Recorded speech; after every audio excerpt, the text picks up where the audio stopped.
حبيت اعمل معاكم النهارده اوردر الرز بلبن اللي مطلوب مني، وجايين اعرفكم ازاي تطلعوه وش مكشكش وجميل كده ويكون كريمي معاكي. واي حد يقولك تحطي قشطه على وش اللبن عشان وشه يكشكش غلطان. نسمي بسم الله ونصلي على الرسول عليه الصلاه والسلام. نص كوبايه رز مغسوله كويس، كوبايتين ميه احطهم على النار.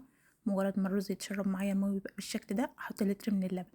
واول ما اللبن يدفى معايا مش يسخن كويس احط نص كوبايه سكر، والسكر هنا اختياري براحتكم.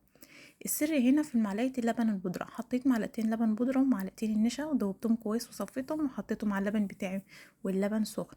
وده معلقه زبده اختياري، مش عندك عادي مفيش مشكله. ومعلقه فانيليا. قلبت كويس، وبعد ما بقلب كويس بسيبه يبقبق بالشكل اللي انتوا شايفينه ده. اول ما يبقبق معايا خلاص كده انا رفعته من على النار وصبيته في الكاسات بتاعتي. وهنا انا بسيبه يبرد تماما، بسيبه يبرد خالص براحته، وبعد كده اغطيه وادخله التلاجة يبقى بالشكل اللي انتوا شايفينه ده. شايفين الكشكشه والجمال والحلاوه دي؟ او انت اول مره تشوفني، انا صفحه اكل بيتي، اتمنى انك تتابعوني وجربوا الوصفه بتاعتي، وان شاء الله تدعولي والف هنا عليكم. واي حد يقول لك حط قشطه على الوش اللبن يطلع مكشكش كده غلطان.